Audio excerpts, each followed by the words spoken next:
Today's topic is improvement in food resources. ये class 9th का biology का first chapter है. All living organisms need food for health, growth and development. ये सभी को पता है कि जितने भी लिविंग ऑर्गेनिजम्स हैं, बेशक फिर वो प्लांट्स हो या एनिमल्स हो, सबको फूड की ज़रूरत होती है ताकि उनकी हेल्थ ठीक रहे, उनकी ग्रोथ हो और उनकी डेवलपमेंट हो. Food provides nutrients. जो भी हम फूड खाते हैं, फूड का इंटेक करते हैं, वो हमें required nutrients, minerals, vitamins provide करता है, जिससे हमारी बॉडी की ग्रोथ होती है. India has high population and still growing, so we need more food and more grains. So as we all know कि इंडिया एक हाईली पॉपुलेटेड कंट्री है एंड अभी भी वो ग्रो कर रही है.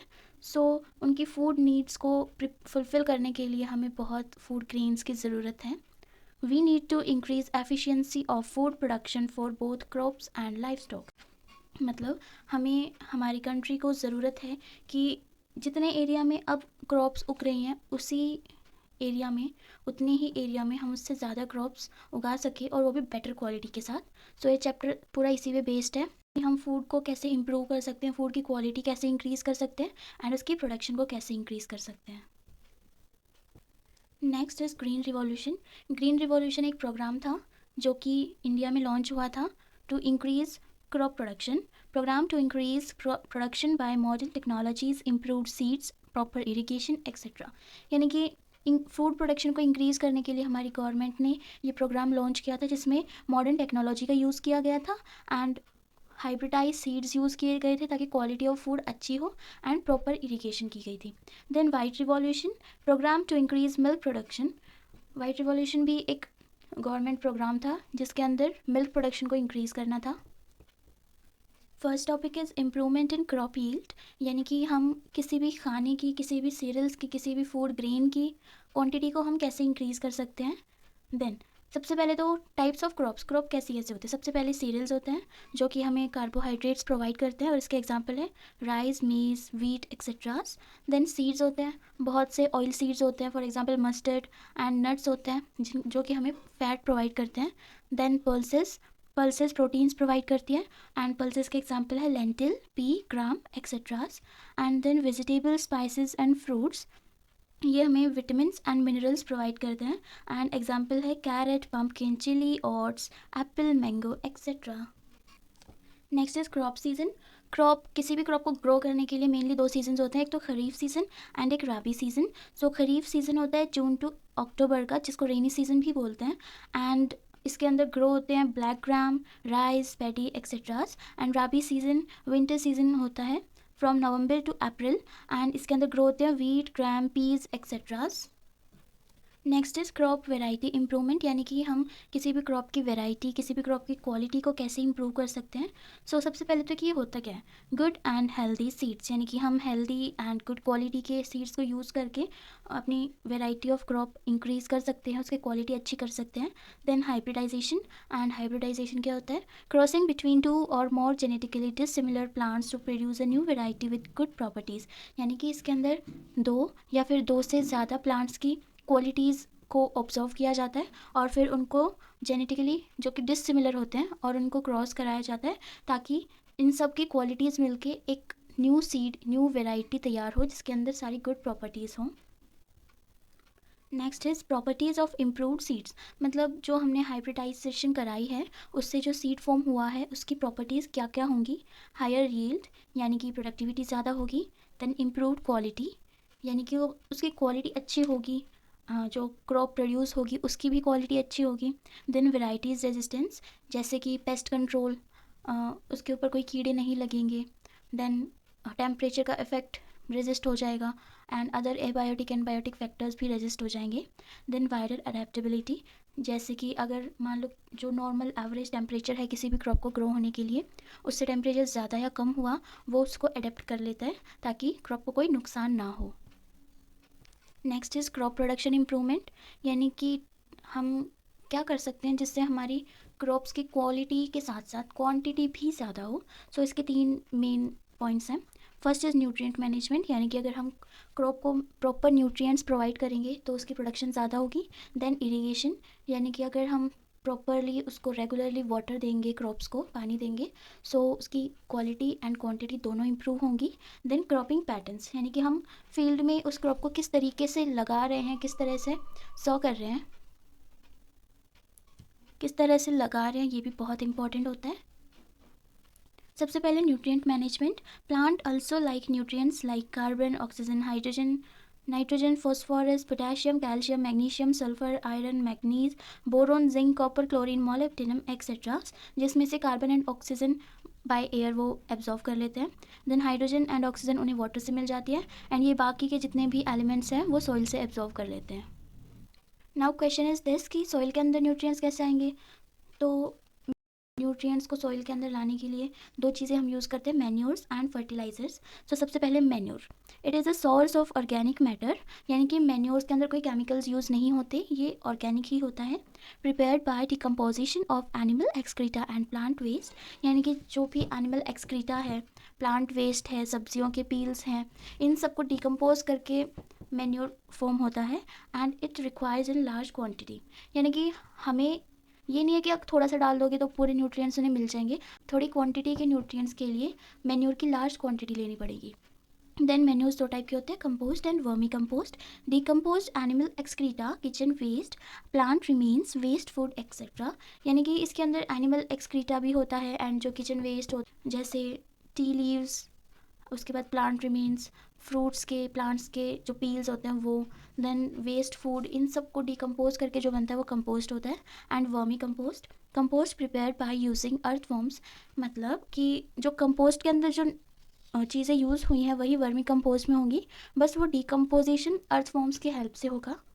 Next is fertilisers, prepared in factories. जो फर्टिलाइजर्स होते हैं वो ऑर्गेनिक नहीं होते, वो फैक्ट्रीज के अंदर प्रिपेयर होते हैं एंड ये केमिकल से मिलकर बनते हैं। Then have large amount of nitrogen, potassium, phosphorus, मतलब फर्टिलाइजर्स के अंदर नाइट्रोजन, पोटेशियम एंड फॉस्फोरस की हाई क्वांटिटी होती है, बहुत ज़्यादा लार्ज अमाउंट में ही प्रेजेंट होते हैं।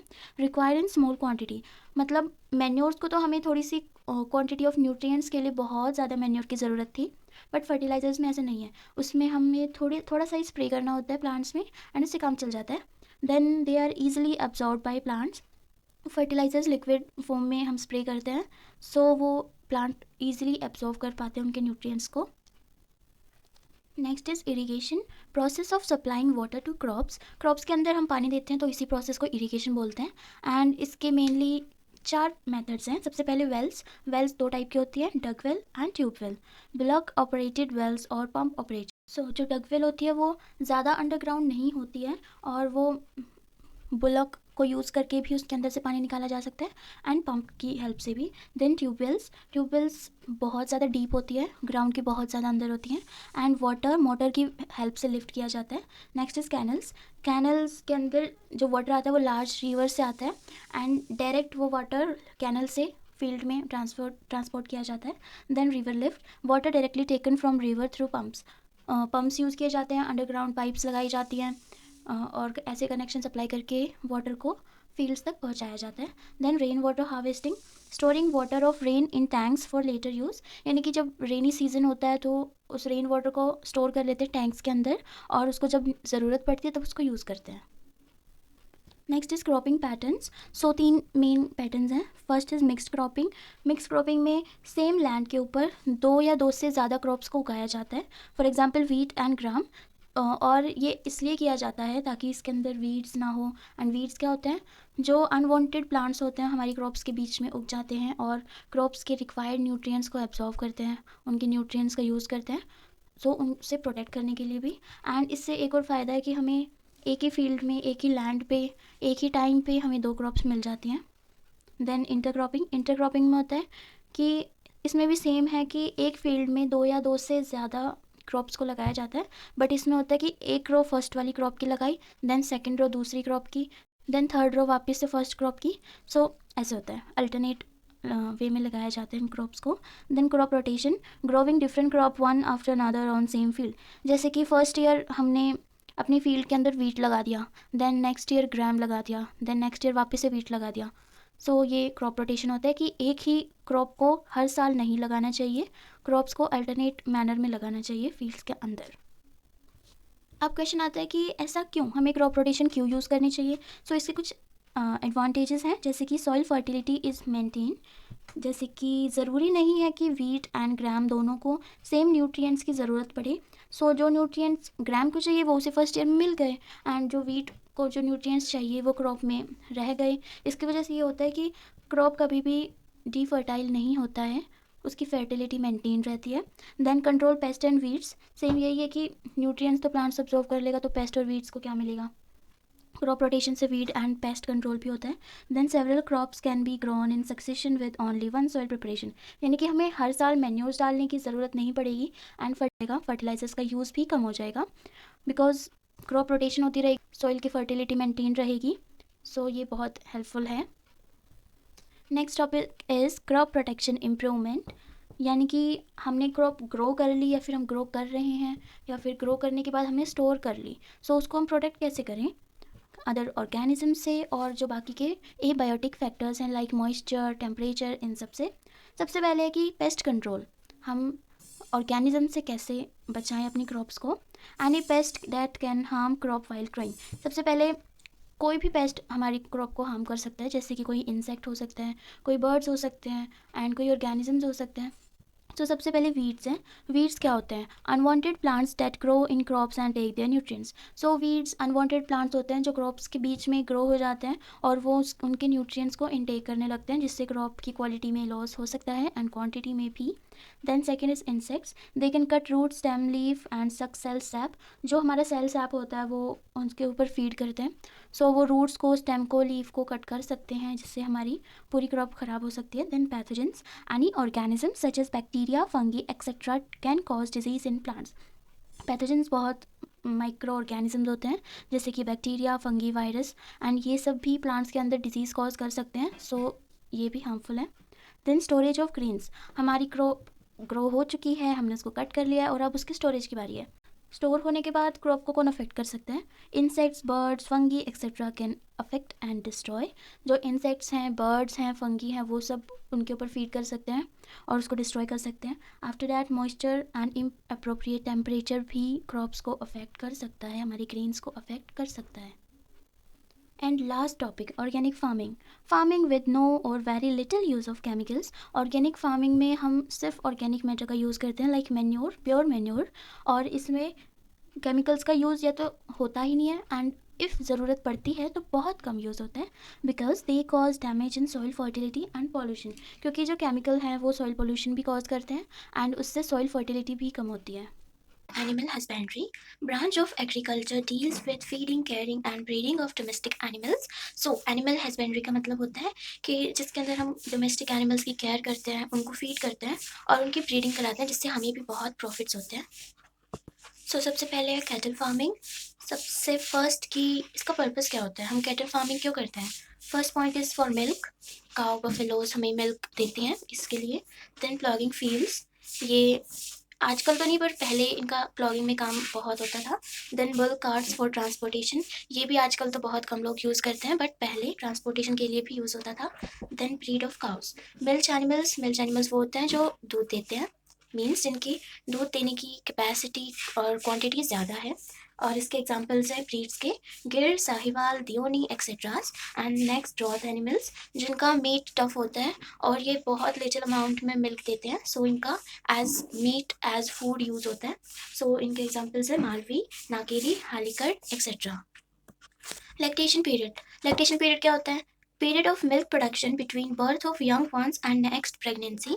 सो जितना टाइम कोई भी काव है, कोई भी बफेलो है, वो मिल्क प्रोड्यूस करे कि हमें मिल्क देगी, उस पीरियड को बोलते हैं lactation period. Then breed of buffaloes, Murrah, Mehsana, Surti etcetera, ये सब बफेलो की ब्रीड्स हैं। और देन कैटल्स के अंदर कौन सी डिजीजेज होती हैं? Can cause death and reduce milk. So कोई भी अगर डिजीज़ है किसी भी कैटल के अंदर, सो वो उसकी डेथ भी कॉज कर सकती है और उसकी मिल्क प्रोडक्शन रिड्यूस भी कर सकती है। External parasites cause skin disease, जो पैरासाइट्स हैं जो काउ बफेलोज के आउटर स्किन के ऊपर फीड करते हैं, वो स्किन डिजीज़ कॉज कर सकते हैं। Internal parasite cause liver problems, जो इंटरनल पैरासाइट्स है लाइक हुकवॉर्म, राउंड वॉर्म, ये सब लीवर प्रॉब्लम, स्टमक प्रॉब्लम, ये सब कॉज कर सकते हैं। Then bacterias and virus cause infectious disease, bacteria and virus से इन्फेक्शियस डिजीज़ हो सकती है जो कि स्प्रेड होती हैं एक एनिमल से दूसरे एनिमल में। नेक्स्ट है पोल्ट्री फार्मिंग। पोल्ट्री फार्मिंग क्या होता है, इसके अंदर हैंस को पाला जाता है और ये किस लिए यूज़ करते हैं, then for eggs and meat. So poultry farming mainly meat और एग के लिए की जाती है। एग्स एंड मीट से हमें क्या मिलता है, एग्स एंड मीट से हमें प्रोटीन मिलता है। देन दो टाइप के चिकन्स होते हैं, ब्रॉयलर्स एंड लेयर्स। जो ब्रॉयलर्स होते हैं वो सिर्फ और सिर्फ मीट के लिए ग्रो करते हैं, यानी कि उनकी बॉडी के अंदर फैट प्रोटीन ये सब ज़्यादा होगा। एंड जो लेयर्स होते हैं वो एग ले करते हैं। Next is fish production. Fish production जो होता है वो उससे हमें प्रोटीन मिलता है, यानी कि अगर हम फिश खाएंगे तो हमें प्रोटीन मिलेगा। देन दो टाइप के फिश प्रोडक्शन होते हैं, एक फिन्ड फिश प्रोडक्शन जिसके अंदर जो रियल में हम जिसे फिश कहते हैं like bony fishes, cartilaginous fishes जिनके ऊपर फिन्स होते हैं, for example tuna, Catla, prawns etcetera, इन सब का प्रोडक्शन होता है। अनफिन्ड फिश प्रोडक्शन के अंदर वो फिशेज होते हैं जो कि बोनी नहीं होते, कार्टिलेजिनस नहीं होते हैं, जिनका एग्जाम्पल है shellfish, for example prawns, mollusc etcetera. Then fishing दो टाइप की होती है, marine fishing and inland fishing. Marine fishing के अंदर सिर्फ वो एरियाज कवर होंगे जिनके अंदर सॉल्टी वाटर मेनली होता है, फॉर एग्जाम्पल रिवर्स, पॉन्ड्स, और इसके एग्जाम्पल्स है pomfret, tuna, seaweed, oyster etceteras. And जो इनलैंड फिशेज होते हैं ये लेक्स, रिवर यानी कि जिनके अंदर फ्रेश वाटर होता है, उन वाटर बॉडीज़ के अंदर इनलैंड फिशिंग होती है। Next is advantages of fishing. Fish रखने के एंड फिशिंग करने के एडवांटेजेस क्या है। सो जो मेन पॉइंट है वो है मोर यील्ड, यानी कि फिशेस बहुत ज़्यादा जल्दी रिप्रोड्यूस करती है एंड उनकी प्रोजेनी नंबर्स भी ज़्यादा होते हैं, सो इससे हमें मोर यील्ड होती है। देन प्रॉब्लम्स क्या होती है फिशिंग में, many fishes lay eggs during monsoons only due to which number of fishes will not grow fast. बहुत सारी फिशेज की ब्रीड्स ऐसी हैं, स्पीशीज़ ऐसी हैं जो कि सिर्फ मानसून में ही एग ले करती है, जिसकी वजह से नॉन मानसून पीरियड के अंदर उनका नंबर ग्रो नहीं हो पाता। सो हार्मोनल स्टिमुलेशन कराया जाता है। हार्मोनल स्टिमुलेशन की वजह से फिशेस हर सीजन में एग ले कर सकती है, जिसकी वजह से उनकी ग्रोथ फास्ट होती है। Next is bee keeping. It is practice of keeping, caring and management of honey bees on large scale for obtaining honey and wax. Bee keeping के अंदर बीज को रखा जाता है, उनकी मैनेजमेंट की जाती है, और किसके लिए, सिर्फ हनी और वैक्स के लिए। Next is apiary, the setting of a number of beehives in desirable location in a systematic manner that allow maximum pollen and nectar collections. So, हम किसी भी बी हाइव को किसी भी अच्छे एरिया में लगाते हैं जहाँ पे उन्हें मैक्सिमम पॉलिनेशन वो करा सके और उन्हें मैक्सिमम नेक्टर मिल सके, सो इसको एपियरी बोलते हैं। Some common Indian varieties of bees are cerana indica, dorsata, floral, और एक इटालियन वेराइटी को भी इंडिया में बहुत ज़्यादा यूज़ किया जाता है और वो है मेलिफेरा। और इसका यूज़ क्यों किया जाता है, इसके एडवांटेजेस क्या है, हाई हनी कलेक्शन। सो मेलिफेरा बहुत ज़्यादा अमाउंट में हनी कलेक्ट करती हैं एंड दे रिप्रोड्यूस फास्ट, उनका रिप्रोडक्शन साइज़ ज़्यादा होता है, यानी कि बहुत ज़्यादा और बहुत जल्दी रिप्रोड्यूस करती हैं। देन दे आर स्टिंगलेस, सो इसकी वजह से अगर किसी को बाइट भी करेगी तो ज़्यादा हार्म नहीं होगा, एंड स्टिंगलेस है तो बाइट करेगी ही नहीं। They stay in a bee hive for long, यानी कि बाकी के जो बीज है वो कुछ टाइम तक बी हाइव में रहती है, उसके बाद वो चली जाती है दूसरे बी हाइव की तलाश में, बट ये वाली जो स्पीशीज़ है वो बी हाइव में ज़्यादा टाइम तक रहती है। एक बी हाइव में मेनली तीन टाइप की बीज होती हैं, क्वीन, ड्रोन एंड वर्कर्स। जो क्वीन होती है उसका साइज़ ज़्यादा होता है बाकी बीज के कंपैरिजन में, एंड क्वीन एग्स ले करती है, एंड एक बी हाइव में मेनली एक ही क्वीन होती है। देन ड्रोन्स, ड्रोन्स की बॉडी हैप्लॉइड होती है, यानी कि ये फर्टाइल होते हैं। सो ये फर्टाइल मेल्स होते हैं और इनका रोल क्या होता है, इनका रोल बस ये है कि क्वीन के साथ मीटिंग करो और जो वर्कर हनी बीज हनी कलेक्ट करती है वो हनी खाओ, बस खत्म। Then worker honey bee diploid body होती है इनकी, और ये स्टीराइल फीमेल्स होती हैं और इनके ऊपर सारी रिस्पॉन्सिबिलिटीज़ होती हैं। बी हाइव की डिफेंस का वर्क भी यही संभालती हैं एंड हनी कलेक्शन भी यही करती है, एंड जितनी भी रिस्पॉन्सिबिलिटीज़ होती है वो सब यही परफॉर्म करती हैं। Next is पास्चुरेज। पास्चुरेज क्या होता है, द फ्लोरा और टाइप ऑफ फ्लावर। सो हमारा बी हाइव है उसके आसपास किस टाइप के फ्लावर्स हैं, किस टाइप के फ्लोरा हैं, इसी को पास्चुरेज बोलते हैं। और इसका क्या इफेक्ट पड़ता है क्वालिटी पे, नॉर्मल सी बात है कि अगर डिफरेंट टाइप के फ्लावर्स हैं तो उनकी हनी की क्वालिटी एंड क्वांटिटी भी अलग ही होगी, तो जो फ्लोरा होता है वो अफेक्ट करता है क्वालिटी एंड क्वांटिटी दोनों को। देन क्योंकि अगर अलग अलग तरह का फ्लोरा है तो वो नेक्टर भी डिफरेंट प्रोवाइड करेगा, डिफरेंट नेक्टर प्रोड्यूस करेगा, तो हनी की क्वालिटी भी अलग ही होगी। फॉर एग्जांपल जो कश्मीर का आमंड हनी है वो बहुत टेस्टी माना जाता है, इसलिए उसकी कॉस्ट भी बहुत ज़्यादा होती है as compare to other Honey.